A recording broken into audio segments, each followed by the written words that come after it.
Assalamualaikum warahmatullahi wabarakatuh. Selamat pagi anak-anak.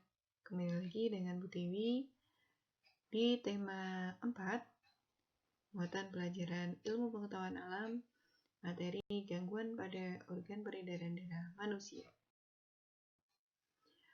Gangguan organ peredaran darah karena faktor keturunan. Yang pertama, hemofilia.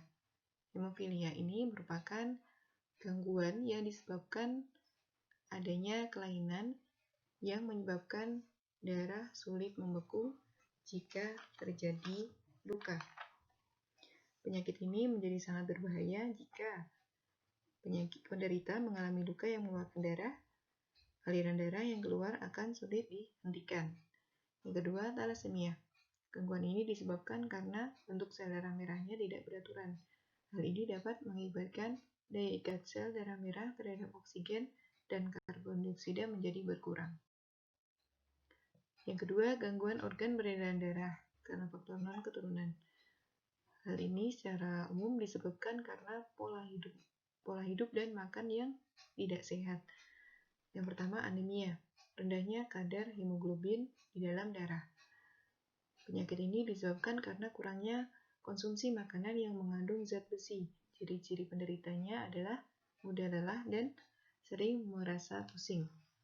Yang kedua, hipotensi, tekanan darah rendah. Tekanan darah rendah merupakan kondisi kegiatan tekanan darah di dalam pembuluh arteri menurun, lebih rendah dari 90/60 mm Hg. Tekanan darah rendah atau hipotensi ini dapat terjadi karena menderita penyakit misalnya diare, gangguan pada jantung, infeksi, dehidrasi, sedang hamil, kehilangan banyak darah, dan kekurangan nutrisi. Berikutnya, hipertensi atau tekanan darah tinggi. Tekanan darah tinggi merupakan kondisi ketika tekanan darah di dalam pembuluh arteri meningkat, yaitu lebih dari 120/80 mm Hg. Tekanan darah tinggi ini juga disebabkan karena penyempitan pembuluh darah. Yang berikutnya adalah leukemia atau kanker darah.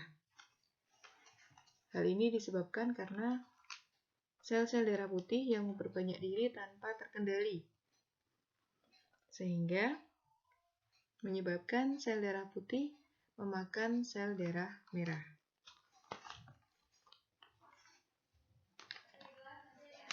Kelainan ini dapat disebabkan karena zat-zat karsinogenik atau zat-zat yang memicu timbulnya kanker.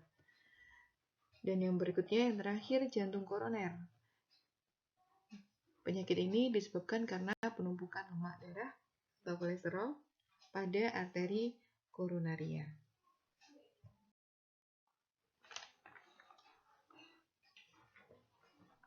Agar alat peredaran darah kita dapat bekerja dengan baik saat mengedarkan sari-sari makanan dan oksigen ke seluruh tubuh, maka kita perlu menjaganya dan memeliharanya dengan baik.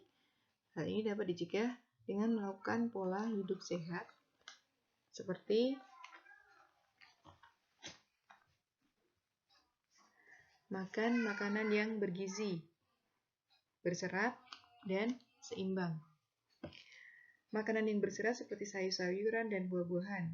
Adapun makanan yang bergizi atau seimbang itu artinya tidak terlalu banyak dan tidak terlalu sedikit, dan semua zatnya harus seimbang. Dengan makanan yang berserat atau bergizi dan seimbang juga dapat mencegah penyakit hipertensi, hipotensi, dan jantung koroner. Yang berikutnya, olahraga yang teratur. Olahraga yang teratur untuk menjaga kesehatan jantung. Selain itu, dengan berolahraga, aliran darah juga menjadi lancar. Dengan berolahraga teratur, berarti kita mencintai jantung kita. Olahraga teratur dapat mencegah tekanan darah tinggi atau hipertensi, tekanan darah rendah atau hipotensi, dan jantung koroner. Tidur dan istirahat yang cukup akan membantu meringankan kerja jantung. Menghindari asap rokok, baik sebagai perokok aktif ataupun perokok pasif. Asap rokok tidak baik bagi kesehatan jantung. Perokok pasif lebih berbahaya daripada perokok aktif. Yang berikutnya, melakukan pendinginan setelah melakukan olahraga dapat mencegah penyakit varises. Manfaat menjaga kesehatan. Manfaat secara langsung. Yang pertama, mengurangi pengeluaran. Bayangkan jika kamu sedang sakit, tentu akan mengeluarkan biaya yang tidak sedikit untuk ke rumah sakit dan membeli obat. Yang kedua, menambah pemasukan. Jika tubuh dalam keadaan sehat alami, tentu kita dapat bekerja secara baik dan segar bugar seperti biasa. Hal ini tentu akan menambah pemasukan dibandingkan kita yang sedang sakit. Berikutnya, menghemat waktu. Hal ini dikarenakan banyak kegiatan dan tugas yang akan tertunda jika kita sedang sakit. Bayangkan berapa banyak tugas yang akan tertunda jika kita sakit dan berapa banyak tugas yang akan kita kerjakan jika kita dalam keadaan sehat. Berikutnya, manfaat secara tidak langsung. Yang pertama, peluang untuk sukses. Sukses hanya dapat diperoleh dengan dukungan kesehatan pada diri kita. Kegiatan harian kita tidak akan terganggu jika kita dalam keadaan sehat. Tabungan masa depan. Dengan sehat, maka kita akan menabung untuk masa depan kita. Tabungan ini dapat berupa kegiatan positif atau kegiatan amal yang kita lakukan sehari-hari. Yang ketiga, kesempatan untuk berbagi. Kesehatan akan membuat kita lebih menghargai hidup. Oleh karena itu, kita akan diberi kesempatan untuk berbagi antar sesama, untuk berbuat pahala. Yang ketiga, manfaat menjaga kesehatan peredaran darah. Upaya yang bisa dilakukan setiap individu dalam menjaga organ peredaran darah adalah salah satunya berolahraga. Nah, untuk manfaatnya itu, peredaran darah akan lancar dan membuat tubuh menjadi sehat, sehingga terbebas dari penyakit jantung, dan stroke. Yang ketiga, membuat kinerja jantung dan paru-paru menjadi lebih optimal.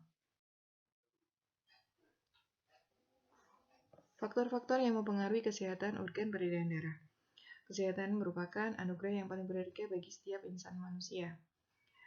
Ada kalimat yang berbunyi, health is not everything, but without health, everything is nothing. Artinya, kesehatan itu bukan segalanya, tetapi tanpa kesehatan, segalanya tiada artinya. Menurut Hendrik, ada 4 faktor yang mempengaruhi derajat kesehatan. 40% faktor lingkungan, 30% faktor perilaku, 20% faktor pelayanan kesehatan, dan yang terakhir 10% faktor keturunan atau genetika. Dari keempat faktor ini yang paling banyak adalah faktor lingkungan, 40%, sehingga lebih ditekankan agar semua masyarakat dapat melakukan pencegahan mulai dari diri sendiri dengan memperhatikan lingkungan. Faktor perilaku dengan cara melakukan kebiasaan pola hidup bersih dan sehat. Yang pertama, contohnya cuci tangan dengan air mengalir dan menggunakan sabun. Itu menghindarkan kita dari penyakit saluran pencernaan atau diare. Yang kedua, makan makanan yang bergizi, berserat, dan seimbang. Itu menghindarkan kita dari serangan banyak penyakit, contohnya jantung, stroke, ataupun obesitas. Yang berikutnya, menggosok gigi secara teratur, menghindarkan kita dari seputaran penyakit gigi dan mulut. Untuk faktor lingkungan, beberapa penyakit yang sering menyerang masyarakat yang hidup di lingkungan yang kumuh. Ini contohnya di lingkungan yang banyak asap pabrik menyebabkan infeksi saluran pernafasan.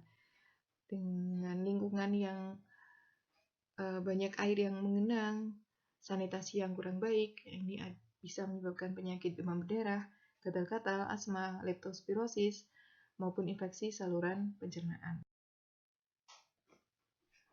Faktor pelayanan kesehatan. Dengan adanya fasilitas kesehatan dan pelayanan kesehatan masyarakat, mutu pelayanan yang baik, tenaga medis yang profesional atau mumpuni, itu akan meningkatkan akses pelayanan kesehatan masyarakat. Faktor keturunan. Dari teori Hendrik, dia menyebutkan bahwa 10% faktor genetika atau keturunan mempengaruhi derajat kesehatan masyarakat. Untuk menurunkan risiko penyakit keturunan ini, kita dapat melakukan konseling atau konsultasi perkawinan sehingga dapat meningkatkan derajat kesehatan generasi berikutnya. Dari keempat faktor di atas, saling berpengaruh dan tidak berdiri sendiri, harus dilaksanakan secara berkesinambungan dan secara simultan. Ada beberapa latihan. Silakan kalian membaca dan menulis. Bacalah teks bacaan pada buku BSC kalian, tema 4, halaman 94. Setelah kalian baca, silakan kalian cari contoh penyakit yang bisa mengganggu organ peredaran darah manusia, beserta cara pencegahannya. Kamu bisa mencari informasi tersebut dari berbagai sumber bacaan, termasuk internet. Tuliskan hasilnya dalam bentuk tabel berikut ini. Silakan tabelnya kalian salin dan kalian isi, dan setelah itu kalian kirimkan ke wali kelas kalian masing-masing. Tetap sehat, menyenangkan belajar di rumah. Terima kasih, semangat belajar. Wassalamualaikum warahmatullahi wabarakatuh.